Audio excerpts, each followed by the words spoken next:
Gloria al Señor. En los Hechos capítulo 1, hermanos, versículos 7 y 8, dice así la palabra del Señor en el nombre del Señor Jesucristo. Amén. Y les dijo: no toca a vosotros saber los tiempos o las razones que el Padre puso en su sola potestad, mas recibiréis la virtud del Espíritu Santo que vendrá sobre vosotros, y me seréis testigos en Jerusalén, en toda Judea y Samaria, y hasta lo último de la tierra. Vamos a hacer oración, acompáñenme a orar.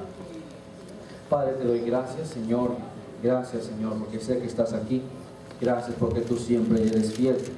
Aunque nosotros seamos infieles, Señor, tú permaneces fiel. Te doy gracias por la manifestación de tu presencia a nuestras vidas, ya que, Padre Santo, es algo que nuestra alma necesita día con día, Señor, tu presencia, Señor. Y cuando la sentimos, Señor, nuestra alma revive, vuelve a avivarse, vuelve con deseo de continuar y servirte. Señor, gracias porque tú despejas las dudas, las malas intenciones del corazón, todo. Solo tú lo puedes hacer, Señor. Gracias, Señor. Te ruego por el consejo de tu palabra, por este alimento que vamos a comer. Yo solamente soy el vaso, Señor, que le tocó ahora, Padre, por misericordia y gracia, Señor, a Señor. Pero tú eres en todo, y sea la honra y la gloria, Señor del cielo. Amén. Gloria a Dios. Tomen asiento, estimados hermanos. Saben que al estar meditando la lectura personal que tengo, hermanos, de verdad, he estado leyendo, tocando al Espíritu Santo, buscando al Espíritu en la palabra y mirando, y como que creo que al estar leyendo tocante a este tema, en la lectura, como que el Señor me llevó por un tour, un paseo por la Biblia, y en ese tour me encontré con tres fiestas que tenía el pueblo de Israel. Una de ellas la mencionábamos hace poco tiempo, la última vez que hablaba de esto, fuera de la fiesta de las cabañas, y dábamos el significado de la fiesta de las cabañas. Y también nos encontramos con las dos fiestas más solemnes para Israel, que era la fiesta de la Pascua y el Pentecostés, que para Israel mantenía mucho significado. Vemos que Dios, ¿verdad?, les dijo a ellos que celebraran estas fiestas, y ellos lo hacían, y tenían su significado, hermanos. Quiero hablar de esto, no exactamente enfocarnos en las fiestas estas, pero centrarnos, o sea, captar nuestra atención en estas fiestas solemnes de Israel, hermanos, para como trazar y aplicar algo a nuestra vida. O sea, al mirar esto, podemos tomar algo de ahí y aplicar algo y dar dinamismo a nuestra vida, o sea, dar nueva fuerza para seguir adelante. El Espíritu Santo, hermanos, es que nos da las fuerzas para trabajar. Para todo aquel que quiera colaborar en la obra de Dios, necesita ser investido por el Espíritu Santo, buscar de Dios, ser lleno del Espíritu Santo para hacer la obra de Dios. El Señor dijo en su palabra: separados de mí nada podéis hacer. Sin Dios no podemos hacer la obra de Dios, necesitamos de Él. ¿Y qué más cuando se busca ser llenos, investidos por Él? Es mejor, porque es un poder que Dios te da para poder trabajar para Él, colaborar en su obra. Y vemos que el Espíritu Santo, hermanos, está presto a ayudarnos y a llenarnos. Y al centrarnos en este capítulo de la palabra de Dios, nos vamos a dar cuenta, ¿verdad? Al dar la hoja, no voy a leer allí, pero en el capítulo 2, versículo 1, dice que como se cumplieron los días de Pentecostés, estaban todos unánimes juntos. Habla ahí mención de la fiesta de Pentecostés. La palabra Pentecostés, hermanos, significa quincuagésimo, porque la fiesta de Pentecostés se celebraba 50 días después de la Pascua. Primeramente el pueblo judío celebraba la Pascua y después pasaban 50 días y celebraba el Pentecostés. Todo esto tenía significado. Primeramente vamos a ver qué era la Pascua para Israel, hermanos. La Biblia nos menciona, vamos a ver un poquito de esto, tocante a la Pascua. Recordemos que el pueblo de Israel, hermanos, estuvo por aproximadamente 430 años esclavo en Egipto, y Dios decidió liberarlo. Dios, en su plan divino, manda a Moisés a liberarlo. Y entendemos que Dios mandó 10 plagas, y una de las plagas fue mortal, la 10ª plaga que Dios manda a Faraón, Egipto, era la muerte de los primogénitos. Dios había decidido castigar a esta nación de esta manera, juicio de esta manera sobre la nación de Egipto, pero él, hermanos, había pedido y dicho a Israel, pidió a los ancianos que sacrificaran por familia un cordero, y este cordero, hermanos, su sangre iba a ser puesta en los postes de las casas, en los marcos de las puertas de las casas. Ahí se iba a poner la marca de la sangre, hermanos, iba a ser ahí como pintada, porque Dios iba a mandar juicio sobre la nación, y donde pasara el ángel de la muerte, cuando el ángel iba pasando, donde miraba la casa marcada con la sangre del cordero, ahí no podía entrar a esa casa. Si se pasaba el ángel y donde no hallaba la marca de la sangre del cordero, ahí hacía estragos aquel ángel, ahí mataba al primogénito. Y Dios, hermanos, también les pidió que aquella carne del cordero la iban a comer, iban a participar en aquella comunión, en aquella noche, en aquel acto, iban a comer aquella carne sin sazonar. Y vemos que Dios, hermanos, en aquella noche prometió y cumplió salvar a los suyos, pero los suyos tenían que obedecer, tenían que, hermanos, guardar la ordenanza que Dios les había dicho, para que el juicio de Dios no estuviera sobre ellos. Y aquello fue algo duro y terrible, hermanos, pero Dios libró a su pueblo. La palabra Pascua, hermanos, significa pasar por alto. Eso significa Pascua, pasar por alto o mostrar misericordia. Dios mostró misericordia a su pueblo, hermanos, y pasó por alto, hermanos, cuando el castigo, hermanos, iba sobre Egipto, pasó por alto a su pueblo no lo castigó, hermanos, Dios lo protegió. Y eso fue la Pascua para Israel, hermanos, que Dios les encargó que celebraran, hermanos, la Pascua.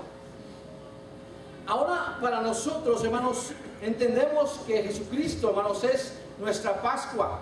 El Señor ahora, hermanos, ahora aquel cordero era solamente algo que tipificaba lo que el Señor iba a hacer por nosotros.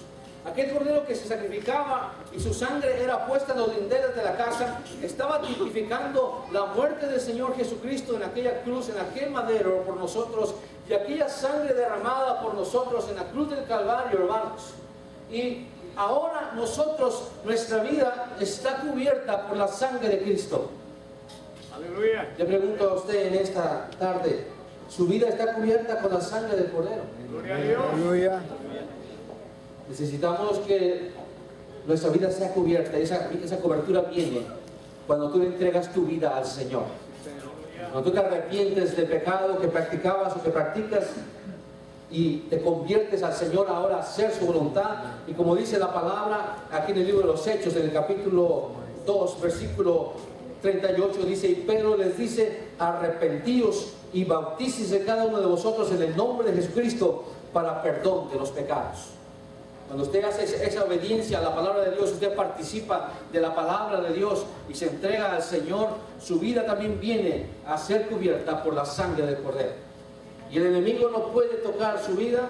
Las maldiciones que hay, las cosas que hay en este mundo, no podrán contra usted, porque más poderoso es el que está en usted que el que está en el mundo. Aleluya. Usted, si tiene a Cristo en su vida, si usted le sirve y le ha entregado su vida está marcada por la sangre del Cordero.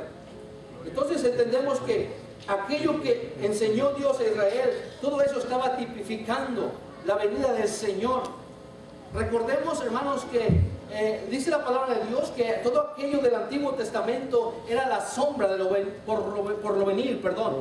Todo lo que se llegó a practicar en el Antiguo Testamento, hermanos, el sacrificio de los machos cabríos, los sacerdotes que ministraban en el templo, era la sombra de lo que iba a venir, para que cuando Cristo viniera, hermanos, Él iba a cumplir todo eso. O sea que Él tomó el ministerio, Él hizo todo eso, hermanos, de una manera perfecta.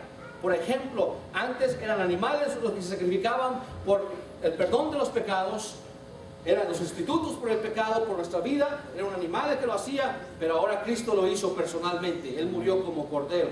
Entonces vemos que lo que se practicaba en el antiguo era la sombra de lo verdadero, de lo perfecto que tenemos ahora. Vemos que el sacerdote entraba una vez al año para obtener redención solamente por un año, pero vemos que estando ya presente Cristo, hermanos, sumo pontífice de los bienes venideros, dice la Biblia que entró una vez en el santuario, hermanos, para que todos nosotros obtengamos eterna redención, hermanos. Y no entró con sangre de machos cabríos, dice el libro de los Hechos, capítulo 8, sino que con su propia sangre entró, hermanos, al lugar santísimo, y ahí derramó su sangre por nosotros, hermanos. Gloria sea su nombre.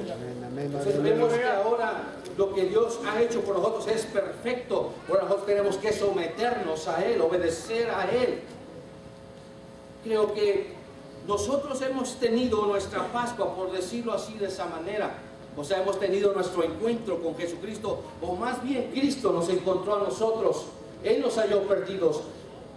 Hemos tenido un encuentro con el Señor y el Señor nos rescató de nuestra vida. El Señor nos aceptó cuando vivíamos en pecados. Cristo, hermanos, nos perdonó cuando aceptamos el sacrificio de la cruz del Calvario.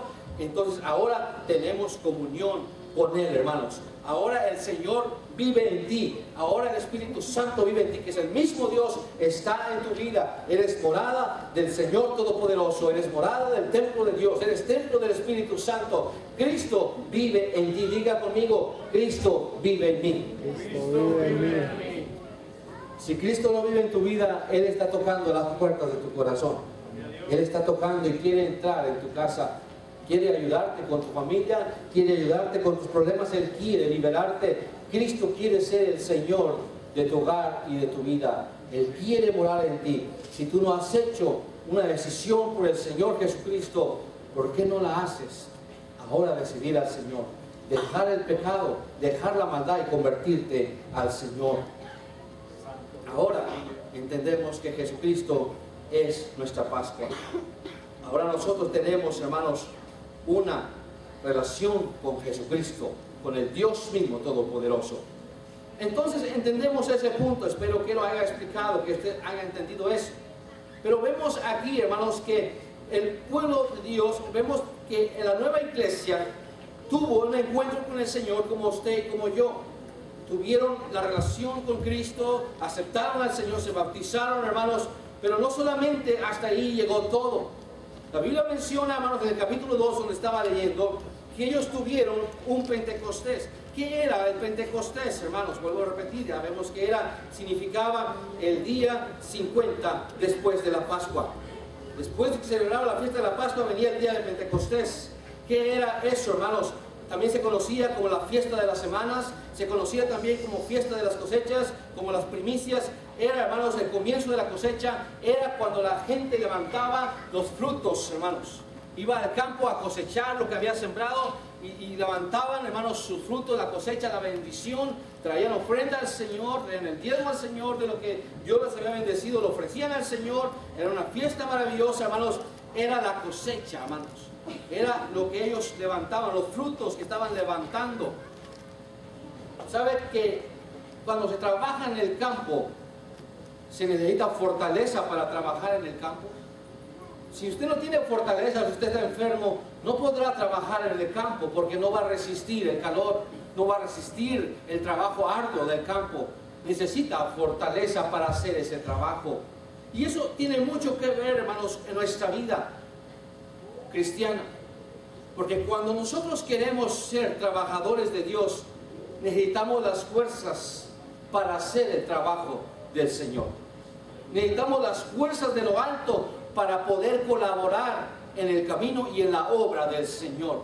Aleluya. Sin las fuerzas de Dios no se puede sacar adelante el trabajo. Usted no puede trabajar para Dios si no tiene el poder de Él.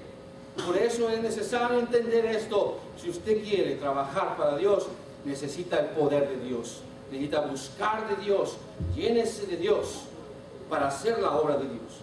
Vemos que en el Pentecostés, hermanos, que era la fiesta de la cosecha, porque todo eso tenía significado. Dios, hermanos, da la fuerza a la iglesia, da el Espíritu Santo, da la fortaleza para que la iglesia tuviera las fuerzas para levantar la cosecha. ¿Cuál cosecha? Las almas que iban a venir al Señor. El trabajo arduo de la iglesia. Se necesitaba gente llena del poder de Dios, del Espíritu Santo, para hacer el trabajo que había que ejercer, el trabajo que Dios había designado. Se necesitaba la fuerza, hermanos, y Dios lo dio, Dios lo demandó.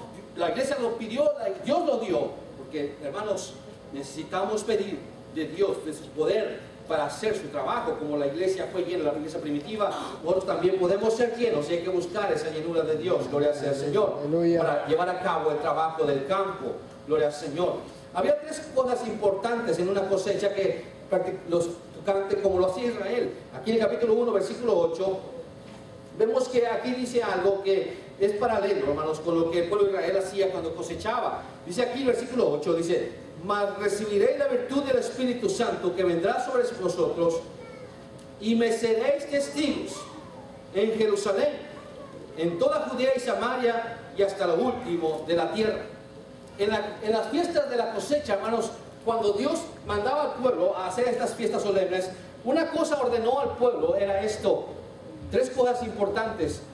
Tenían que cosechar, claro, lo que era de ellos, pero los rincones, hermanos, tenían que dejar los rincones, y las obras también tenían que dejarlas para la gente pobre. No aquel hacendado, aquel que había, hermanos, sembrado todo, no podía recoger todo. Dios les dio ordenanza: levanta lo que es tuyo, pero deja las orillas, deja lo que sobra, déjalo. La gente pobre y los extranjeros van a levantar eso. Esto vemos, hermano, que tiene algo similar a lo que Dios, porque todo nada es casualidad, hermanos, todo tiene un orden en el Señor. Aquí también habla lo mismo, porque el Evangelio, hermanos, donde comenzó fue en Jerusalén. Ahí fue donde comenzó el Evangelio, hermanos, que es la cosecha principal en Jerusalén, y las orillas de Israel, hermanos, también, que se les predicó el Evangelio. Y luego dice aquí: y hasta lo último de la tierra, que somos nosotros los gentiles, hermanos, los extranjeros, los que no teníamos parte con el Señor, ahora tenemos parte con Dios. O sea que el Evangelio ahora, por misericordia y gracia de Dios, ha llegado también a nosotros, porque nosotros no éramos dignos de Dios, no éramos dignos del Evangelio, pero Dios, con su gracia y grande amor con que nos amó, hermanos, también nos extendió su gracia a nosotros. Y ahora nosotros éramos antes extranjeros, pero ahora somos del pueblo del Señor, por misericordia del Señor. Gloria a Dios. Aleluya. Hay algo aquí, hermanos, que quiero que entendamos. ¿Por qué Dios quiere dar de su Espíritu Santo? ¿Sabe? Cuando tuvimos nuestro encuentro con Dios, Él vino a morar en nuestra vida. Él está en nosotros, hermanos. Él, por medio de nuestro entendimiento de su palabra, hermanos, nuestro espíritu ahora tiene comunión con el Espíritu de Dios. Por nuestra mente, está en el corazón, en la mente, por el entendimiento en su palabra, por la palabra que albergamos, la palabra de Dios en nosotros que albergamos, ahora tenemos comunión con Dios. Ahora Él está en nuestra mente, en nuestro corazón, Él está allí en nosotros. Amén. Pero vemos que aún Dios da más si queremos, si lo pedimos. Dios promete en su palabra, lo ha dicho, Él da más, hermanos. Él habla de una investidura del poder del Espíritu Santo. O sea, Él está en nosotros, pero Él habla de una llenura total en nuestra vida. Y dice aquí: mas recibiréis la virtud del Espíritu Santo que vendrá sobre vosotros. Ahora, ¿para qué es esta investidura, hermanos? Porque muchas veces hemos caído, ¿verdad?, en una confusión en nuestra mente y pensamos que, oh, yo quiero la unción de Dios, quiero el poder de Dios para tumbar gente, para cuando venga gente aquí la gente se caiga y que sabe qué. Bueno, no estoy en contra de que la gente se caiga. Si Dios la toca, que la toque, está bien que se caiga, si es Dios, amén. Pero muchas veces estamos acostumbrados a que la unción es solamente, y a veces como que estamos en nuestra mente pensando en aquel que tiene una unción tremenda, es un tumbadero de gente, y pensamos que para eso es la unción. La unción, hermanos, del Señor, la investidura de Dios, no es para ser tumbadero de gente. Si Dios lo puede hacer, amén, no estoy en contra de eso, está bien. Pero Dios quiere investirnos, ¿sabe para qué? Para que nosotros tengamos en nuestra vida el poder de Dios para hacer la obra de Dios. Para que nosotros tengamos, hermanos, la unción para poder ser buenos colaboradores del Señor. Por eso es necesario buscar del Espíritu Santo, llenarse de Él, porque aquí dice: mas recibiréis la virtud del Espíritu Santo que vendrá sobre vosotros. Y luego dice: y me seréis testigos. O sea, que está diciendo el Señor: van a recibir porque van a trabajar para mí, van a colaborar en mi reino. Por eso les voy a dar una llenura de espíritu para que hagan el trabajo de la obra de Dios. Aleluya. Es necesario entender este concepto, hermanos, porque la llenura de Dios no solamente es para fines personales. Necesitamos de Dios para vencer en esta vida, en este mundo, y Dios quiere que lo hagamos, que le pidamos, pero no solamente nos enfoquemos solamente en nosotros. Dios quiere darte de Él más para que tú trabajes para Él, para que tú con alegría hagas el trabajo, para que tú con poder y virtud y eficacia lleves a cabo el trabajo del Señor. Por eso Dios da de su Espíritu Santo.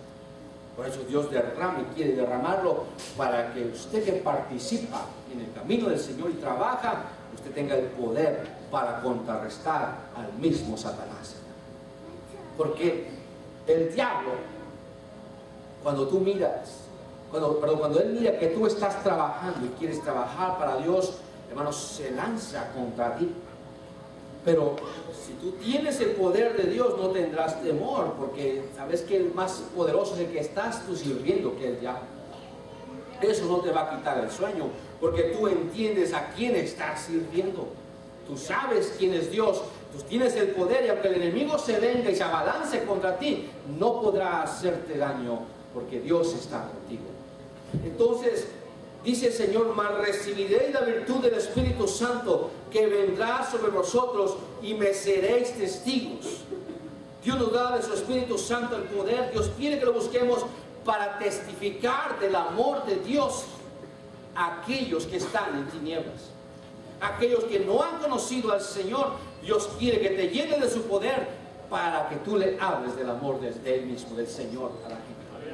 Para que tú tengas fortaleza en tu vida para contrarrestar cualquier cosa que venga. Tienes el poder de Dios para hacer frente a cualquier situación. En el libro de los Efesios, entonces entendemos ese punto. Dice: mas recibiréis la virtud del Espíritu Santo. O sea, Dios quiere también una iglesia llena del Espíritu Santo para hacer su trabajo, su labor. Mas recibiréis la virtud del Espíritu Santo. Es con un propósito. El libro de los Efesios, en el capítulo 5, una porción de la Biblia muy conocida, y en particular, hermanos, me encanta ese pasaje de la Biblia, gloria al Señor, porque habla de que es necesario llenarse del Espíritu Santo. Efesios capítulo 5, versículo 18, dice: y no os embriaguéis de vino, en lo cual hay disolución, mas sed llenos del Espíritu Santo. Está aquí hablando el Señor y dice: no os embriaguéis de vino. Note usted que esto es como una orden que Dios está dando: no os embriaguéis de vino. Porque, ¿qué le parecería a usted que la persona que ministrara, cualquiera que viniera a servir, lo hiciera borracha? ¿Qué pensaría usted? ¿Qué pasaría con usted cuando usted viera a una persona que viene embriagada de alcohol? ¿Cuál sería su reacción? Usted va a entender, lógicamente, que está mal. Mas si esta persona está mal, ¿cómo está sirviendo allá enfrente, o está allá arriba, o está donde esté, si viene tomada, viene borracha? Luego usted va a pensar, y creo que es razonable eso. Usted va a entender que está mal. Y entonces Pablo está hablando de no se embriaguéis de vino. La borrachera, embriagarse es llenarse. Como a veces decimos, cuando andaba el borracho, decían no, hasta el tope, decía. O sea, sí andaba hasta arriba, hermanos. O sea, borracho, lleno de vino, de alcohol. Y Pablo está diciendo, está ordenando la Escritura: no te embriagues de vino. Pero antes de seguir adelante, ¿sabe una cosa? Muchas veces, hermanos, no nos embriagamos del vino, pero sí nos embriagamos de las cosas que el mundo ofrece. A veces en nuestra vida podemos caer en esa situación, embriagarnos de las cosas del mundo. O sea que no hay espacio en nuestro corazón para la obra de Dios. No hay pensamiento en nuestro corazón que piense en servir al Señor, porque nuestra mente está saturada de las cosas del mundo. Y vemos que eso, hermanos, acontece hoy en día vemos la vida que se está ahora viviendo. Es una vida muy a la carrera, muy a prisa, hermanos, donde echamos mano de todo. Lo que está a nuestro alcance, echamos mano rápidamente porque vivimos a la carrera. Vivimos el tiempo donde vivimos en el carril de la alta velocidad, donde ni nos alimentamos bien, comemos chucherías, brusquerías, porque andamos a la carrera, no hay tiempo para cocinar algo bueno, agarramos lo que haya, vemos lo que nos caiga, vemos cualquier cosa que nos pongan en la tele, lo miramos, no hay tiempo de discernir esto es bueno, esto es malo, agarramos lo que caiga en el internet, no hay tiempo de discernir entre lo bueno y lo malo, fácil el diablo nos puede atrapar ahí, hermanos, nos agarra, y bueno, hermanos, vivimos una vida llena, pero no de Dios. Estamos aquí, hermano, ¿está conmigo? Aleluya. Vivimos tiempos donde nuestra vida está embriagada de tantas cosas que el mundo ofrece, hermanos. Entonces, así no se puede servir a Dios. Si tú te escandalizas, si tú miraras a un borracho aquí arriba, ebrio de alcohol, te vas a escandalizar y te vas a enojar porque es incorrecto, es impropio. También querer servir a Dios embriagado del mundo es impropio también, no es correcto. No se puede. No se puede servir a Dios embriagado de las cosas del mundo. Como que a veces intentamos hacerlo, queremos hacerlo. A veces lo quiero hacer, pero el Espíritu Santo redarguye y dice, no es lo correcto.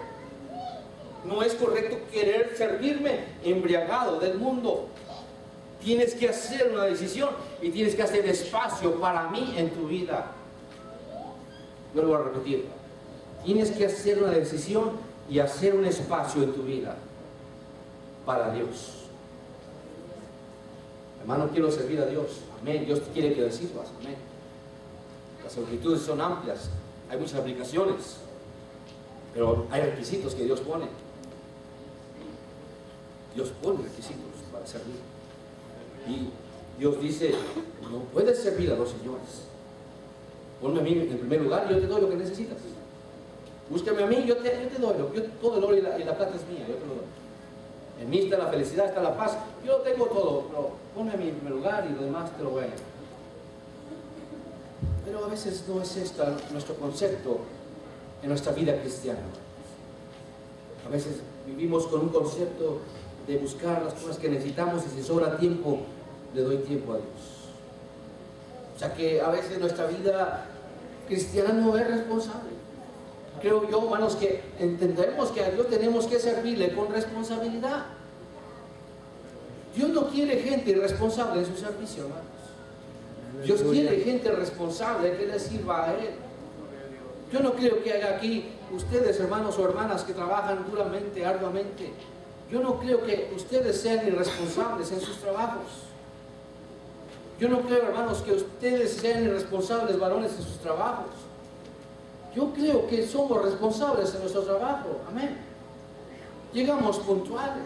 Estamos ahí. Si no vamos a ir, avisamos. Le hablamos al patrón. O sea, hay responsabilidad en nuestra vida. Y eso está perfecto, es bueno. Pero Dios quiere decirle este mensaje, que Dios también quiere responsabilidad en el trabajo de Él. Dios quiere que seamos responsables en la ejecución de su obra, hermanos. Dios demanda responsabilidad de parte nuestra. A Dios no le agrada a los irresponsables. Dios no le agrada a la gente irresponsable en su obra. Dios quiere que usted sea responsable y haga esa decisión. El pararse aquí en frente embriagado de vino, ¿sería yo irresponsable hacer? No lo hago, hermanos, claro que no. Pero es una responsabilidad y un pecado tremendo. De igual manera, si no me lleno de Dios, también. Si no busco a Dios, también estoy en un error. Entonces, no os embriaguéis de vino, en lo cual hay disolución. Porque usted entiende que podemos tener cosas que nos satisfacen en nuestra vida. Hay cosas buenas, hay deseos buenos, pero hay cosas también que te pueden llevar para afuera de la voluntad de Dios. Y esas cosas te satisfacen temporalmente, Pero en un momento de necesidad tú sabes bien que eso no te va a satisfacer. Aleluya.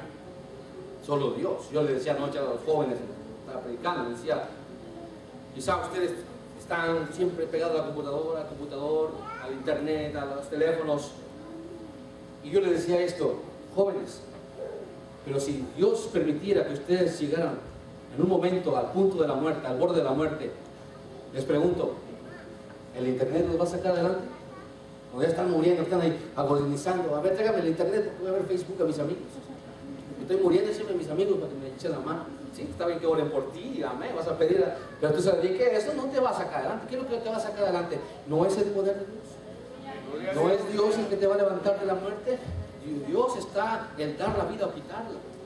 En Él está también todo, hermanos. En Él está en todo. Entonces, vemos que a veces en nuestra vida espiritual tenemos otras prioridades. Y lo verdadero, lo genuino, lo que realmente necesita nuestra vida, lo tenemos secundario. Necesitamos cambiar nuestra manera de pensar y poner a Dios en primer lugar en nuestra vida y llenarnos del Espíritu Santo, donde no hay disolución, dice la Biblia, donde no te decepcionarás, donde no te sentirás vacío, donde no sentirás culpa, donde no sentirás remordimiento, donde no sentirás nada de eso, sino paz, y una paz verdadera, porque dice la palabra de Dios, dijo el Señor, mi paz os dejo, mi paz os doy, no como el mundo la da, yo os doy la paz. Cristo es nuestra paz, hermanos, y la paz verdadera solo Dios se la puede dar. Aleluya. Santo es el nombre del Señor Jesucristo. Santo Dios. Sabe que entendemos entonces que también es impropio, no es adecuado querer servir a Dios, hermanos, sin ser lleno del Espíritu Santo. Aleluya. No es correcto. No es correcto que tú quieras servir a Dios, pero sin conectarte a Él. No se puede. Es un concepto equivocado. Necesitamos conectarnos a Él, estar conectados con Él para hacer la obra de Dios. Conéctese al Señor. Búsquelo. Hay más que Dios nos puede dar. Dios habla de una investidura, de una capacitación a nuestra vida. Dios habla, hermanos, de que Él va a nuestra vida a darnos el poder, la virtud para hacer su obra. Entonces, busquemos de eso. Busquemos de su Espíritu Santo. Busque más de Él. Dios es bueno. Téngalo más presente en su corazón, en su mente. Medite más en Él. Haga espacio para Él. Búsquele de corazón y lo vas a encontrar, lo vas a hallar. A veces el enemigo ha puesto muchas trabas. ¿Sabes qué? Dios está muy lejos, ni te escucha, quién sabe, mira esto y lo otro. Pero el diablo es mentiroso. Dios está más cerca de ti de lo que tú piensas. Aleluya. Está cerca de ti. Lo que Dios quiere ver en ti es, hermanos, tu disposición para Él. Aleluya. ¿Sabe que el profeta Eliseo, hermanos, cuando él iba a tomar, hermanos, el lugar de Elías, que iban caminando, y lo que pidió Eliseo, hermanos, no fue cosas que no, dame tu burra, tu vaca, etcétera. No, dijo, dame una doble porción de tu Espíritu Santo. Quiero una doble porción de tu Espíritu Santo. ¿Y qué le dice, hermanos? Elías, si me ves cuando me vaya, se te será hecho, pero si no, no. O sea que iba a tener Eliseo que mostrar que de veras deseaba de ese poder del Espíritu Santo. Y Eliseo, estaba bien cerciorado, bien puesto que él lo quería. Yo quiero ese Espíritu Santo. Estaba decidido a tomarlo. Por eso vemos que Dios lo probó, hermanos, cuando vemos que Elías le dice, mira, Eliseo, espérame aquí porque voy a meter. ¿Y qué decía Eliseo? Vive Jehová y vive tu alma, que no te dejaré. Mira que quédate aquí porque ahora voy para Jericó. Vive Jehová y vive tu alma, que no te dejaré. Mira ahora, Eliseo, quédate aquí porque voy para el Jordán. Vive Jehová y vive tu alma. Dice que no te dejaré. O sea que hay algo que, hermanos, que venía una prueba a él para que él demostrara que quería de Dios.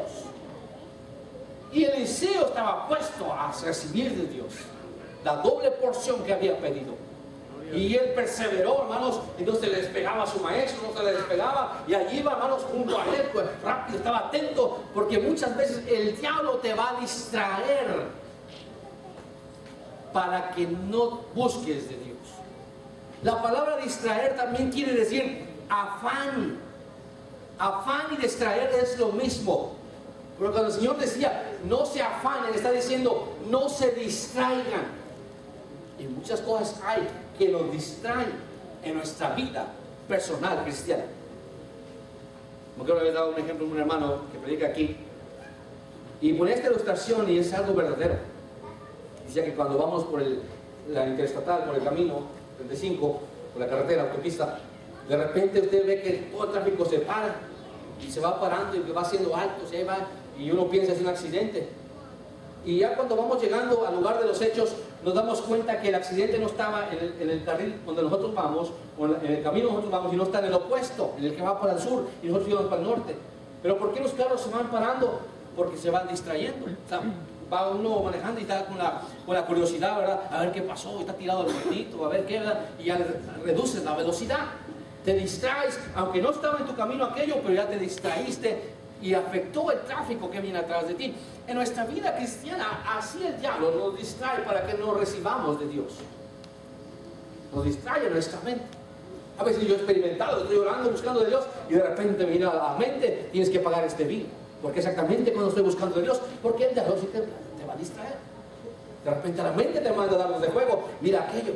Pero entonces tú tienes que mostrar destreza en la oración, que el diablo te manda un aguijón, o te manda una flecha, tienes que esquivar las cosas, y para poder entrar a la presencia de Dios. Igualmente cuando se alaba a Dios, estamos en la iglesia, hermanos. ¿Cuántas veces estamos en la iglesia y vienen infinidad de pensamientos aquí en la iglesia a tu vida?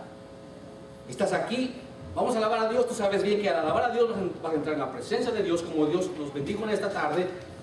Pero muchas veces el diablo, ¿verdad?, te dice, ¿sabes qué? Acuérdate que dejaste la olla de frijoles puesta. ¿Sabes qué? Mira, acaba de llegar aquella hermana que tú sabes que, ¿a qué te digo? O mira aquello, el otro. O mira, ¿sabes qué? No, hombre, estás enfermo y ya te vas a morir.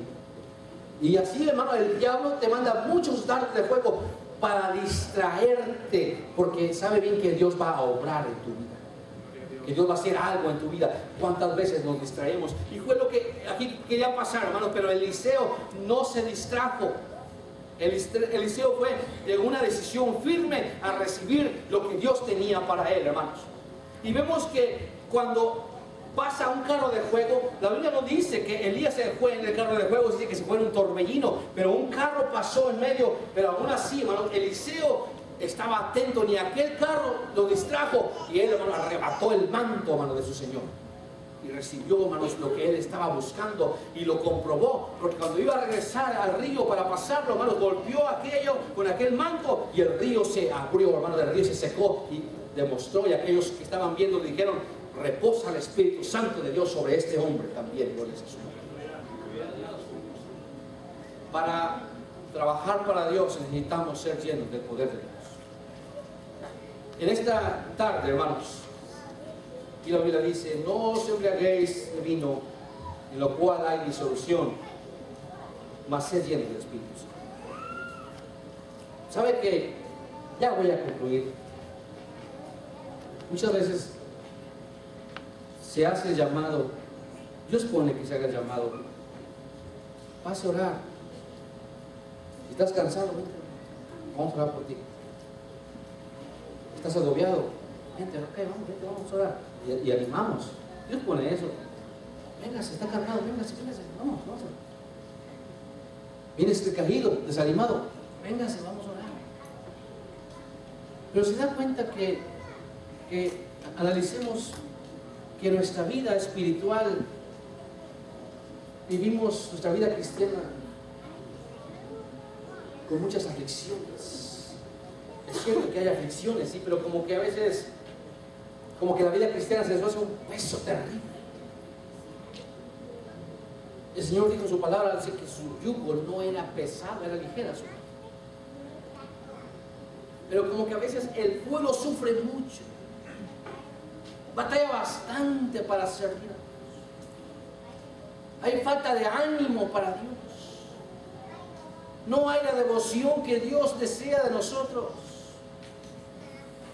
Se batalla, el cristiano sirve batallando, diciendo que tiene muchas comodidades. Porque ni tus zapatos se acaban, porque tienes 2 carros para venir a la iglesia o 3, tus zapatos, la suela de tus zapatos no se van a gastar nunca. Tienes 2, 3 corbatas o camisas o vestidos bastantes. Tienes un aire acondicionado en medio del calor. Lo tenemos todo. Y batallamos bastante para servir a Dios, ¿verdad? Estamos batallando mucho para servir a Dios. Por eso a veces el llamamiento es de este índole. Venga, está cargado, venga. Está desanimado, venga. Ya tiene 10 años y todavía está desanimado. ¿Verdad? Y así se vive de esta manera. ¿Sabe por qué? Porque nos enfrascamos mucho en nosotros mismos. Nos enfrascamos tanto en nosotros, es que yo, es que me hicieron, es que el otro, es que acá y que allá. Y no levantamos la mirada a aquel que todo lo ve. Aleluya. Cuando levantamos la mirada al Señor, hermanos, te decides a servir, Dios te va a investir con su poder, su Espíritu Santo, para hacerle frente a la situación. Pero que tú no te decides, estás enfrascado en ti mismo, en ti, solo tú. Por eso vive la vida de rotación. Por eso a veces el llamado siempre es este índole. Pero ¿sabe que Dios también quiere hacer otro tipo de llamado? No solamente llamarle a decir, venga, aliviánese, venga, mire, deje sus cargas. Sí, está bueno eso, no estoy diciendo que está mal, hermano. Está bien. Dios quiere que lo hagamos. Pero ¿no sería también bonito que Dios dijera, ¿cuántos me quieren servir en esta noche? Pásenle todo aquel que quiera servir. Sería algo maravilloso. Gloria a Dios. Pero a veces no es el llamado, no se puede hacer eso. ¿Por qué? No sé, hermano, apenas puede usted mismo. Si pone otra carga, pues se va a hundir más. Y si apenas puede con usted mismo, porque tiene la mirada abajo, no la tiene arriba. Entonces Dios, hermano, su misericordia no le pone más carga. Pero no cree que sería el tiempo de ya levantar la mirada y de servirnos a trabajar para el Señor. Gloria a Dios. De ser colaboradores para Dios. ¿No sería tiempo ya de dejar, como dice la Biblia, la leche y ir ahora a la carne sólida, hermanos? Pablo decía, hermanos, os quise dar a tomar carne vianda sólida, pero no pudiste, decía, porque aún sois carnales. O sea, había todavía falta de madurez. Se os di a beber leche en lugar de vianda, cuando ya deberían ser maestros, dice, todavía son niños. Y dice, bueno, sean niños, pero en la malicia, ahí sí sean niños. Yo creo que es un tiempo donde Dios le habla a aquel que le está hablando y dice, hijo, ¿quieres servirme? ¿Quieres levantar la mirada a mí ya? Ya deja de mirar a ti mismo, deja de mirar tus problemas, deja del egoísmo y mírame a mí. ¿Te gustaría servirme? En esta noche, hermanos, entendemos que para servir necesitamos el poder de Dios. Aleluya. Pero cuando tú te decides a servirle, subsecuentemente, hermanos, Dios te va a vestir con su poder. Dios te va a llenar de su poder para que tú le sirvas a Él. Dios no te va a dejar solo. En esta noche, este es el llamado, hermanos. Hace rato se hizo el llamado de la llenura, de dejar tus cargas. Gloria a Dios, Dios nos bendijo, te liberó. Pero ahora este es el llamado. ¿Quién quiere servir al Señor? En la mañana el hermano pastor abrió este estudio y hablaba tocante a apoyar la obra del Señor. Usted oyó, de apoyar la obra en México. Eso es trabajo para Dios. De muchas maneras se puede trabajar para Dios. Es una área, hay muchas áreas donde usted puede trabajar para Dios. Hay muchos vacantes, pero hace falta, hermanos, obreros que quieran ir a la vida. Recordemos aquel llamado que le hizo el Señor al profeta, que le dijo, ¿a quién enviaré? Y dijo aquel profeta, heme aquí, envíame a mí, Señor. Habrá en esta noche alguien que diga, envíame a mí, Señor. o jóvenes que quieran trabajar en esta noche, o hermanas que quieran trabajar, que quizá habían descuidado el trabajo espiritual, pero ahora Dios les está hablando a trabajar. Quiere renovar votos para trabajar para el Señor. Póngase de pie en este momento. Y este es el llamado que se va a hacer en esta noche. Y es una oportunidad grande que se va a abrir para ti. Porque tú quizás piensas que para ti no hay esperanzas. Pero acuérdate que para Dios no hay imposibles. Gloria a Dios. ¿Quieres trabajar para Dios?